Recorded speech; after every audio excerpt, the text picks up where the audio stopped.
Eu estive a primeira vez na Amazônia, no TEDx, em 2010. E daqui de Belém sempre me falaram muito sobre as mangueiras.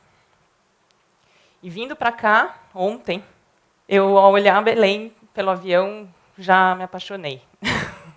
Uma energia que vibrava da natureza que vocês têm aqui, que me emocionou demais. E ao conversar com a pessoa do lado do avião, pedi para ela compartilhar uma história comigo.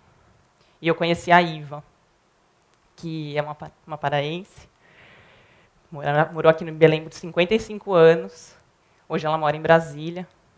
E ela contou que, na primeira gravidez dela, ela estava num ponto de ônibus aqui na cidade, quando, de repente, o vestido dela foi puxado para baixo.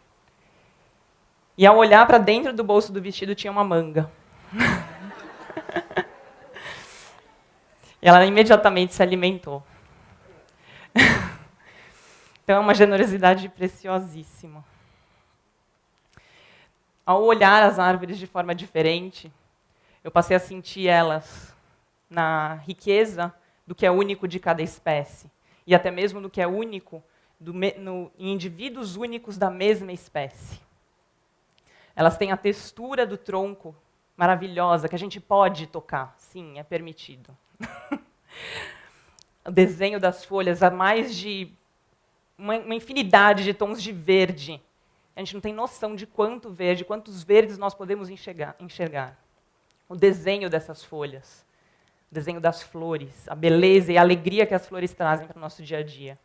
Quando os frutos vêm, eles também, além de alimentar os pássaros e vários animais, também alimentam a gente. A arquitetura do tronco delas, como elas se constroem para todos os lados, sem ter frente, tem costas, elas estão sempre falando com a gente. Eu queria convidar vocês a fazer uma reflexão. De onde vocês vieram? Muitos são daqui, outros de vários lugares do Brasil. Queria que vocês lembrassem se existe uma árvore na frente da casa de vocês. Quem é essa árvore? Qual a história que ela conta? Quem plantou ela? Quantos anos ela tem? Quem está cuidando dela? E por quantas árvores vocês passaram hoje, antes de estar aqui fechadinho na sala que a gente está o dia inteiro, então, só nutrindo com muita luz. Eu estou dando o apelido de TEDx Chuva de Lágrimas de Luz.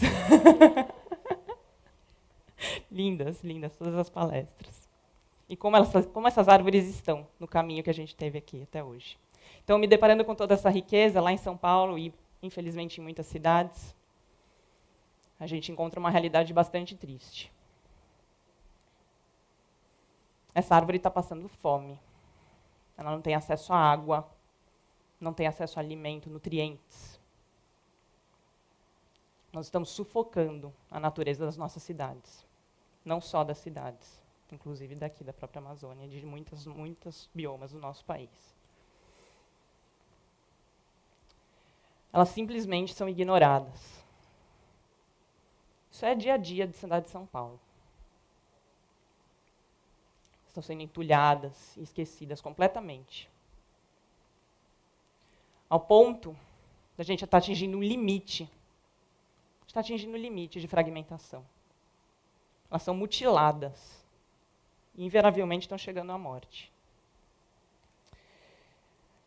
Na maioria das vezes, o que acontece é que as pessoas não conseguem ter a noção de que a árvore é um ser vivo. Basicamente, essa fragmentação.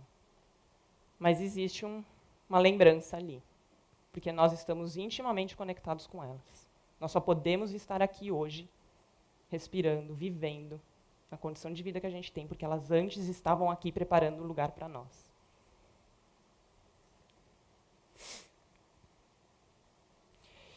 E como a gente trata as árvores, é só um reflexo de como a gente está tratando, na verdade, nós mesmos.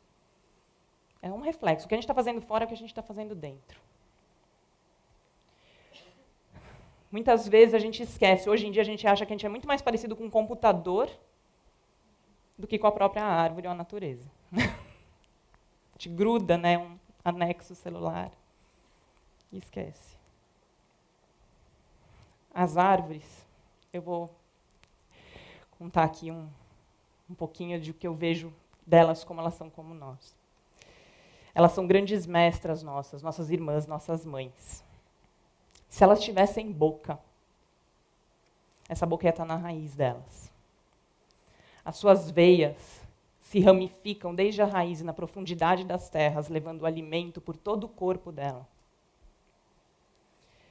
A madeira dá o sustento, exatamente como os nossos ossos. As folhas sentem o vento, trocam com ele e respiram, assim como nós. Ela se nutre do sol, potencializando todos os nutrientes daquela seiva, que vai percorrer, como o nosso sangue, todo o seu corpo. A energia dessa luz toca todo o corpo da árvore, toda a casca dela, que recobre cada pedacinho daquele ser, assim como a nossa pele, que está moldada por todas as curvas do nosso corpo. Quando elas estão prontas para reproduzir, elas florescem e convidam todas as outras vidas para dançar com elas, se multiplicando. E dali vêm os frutos, que crescem, alimentam, e aqueles que caem vão voltar a nutrir aquele solo. E muitos deles vão brotar uma nova vida, uma nova árvore, suas descendentes. Eu convido, quero fazer, assim, aproveitar essa oportunidade riquíssima e preciosa de estar aqui, falando com cada um de vocês, que são palestrantes TED, sim. Conheci pessoas especialíssimas em todos esses momentos que a gente pode trocar hoje. Vocês, por favor, sejam porta-voz da árvore. Levem esse cuidado, esse carinho, essa impressão de troca, de respeito, para onde vocês puderem levar. Nós somos como as árvores e elas também estão vivas. Vamos ser gratos a elas. Elas dão tanto para nós, e o que nós damos de volta para elas? Sim, é permitido tocar, como eu falei. Muitas vezes a gente anda na rua, desvia. Ok, mas por que não parar e apreciar aquele momento e sentir? Alguém já tocou e sentiu a textura da folha de uma árvore? A textura do tronco? A nossa visão dá uma impressão que o toque não dá. E lá em São Paulo, e cada vez mais está ampliado essa oportunidade de desenvolver um momento de vínculo das pessoas com a natureza e com as árvores urbanas. Nós fazemos ações com pessoas de todas as idades, desde crianças até os mais velhos, de todas as esferas da sociedade.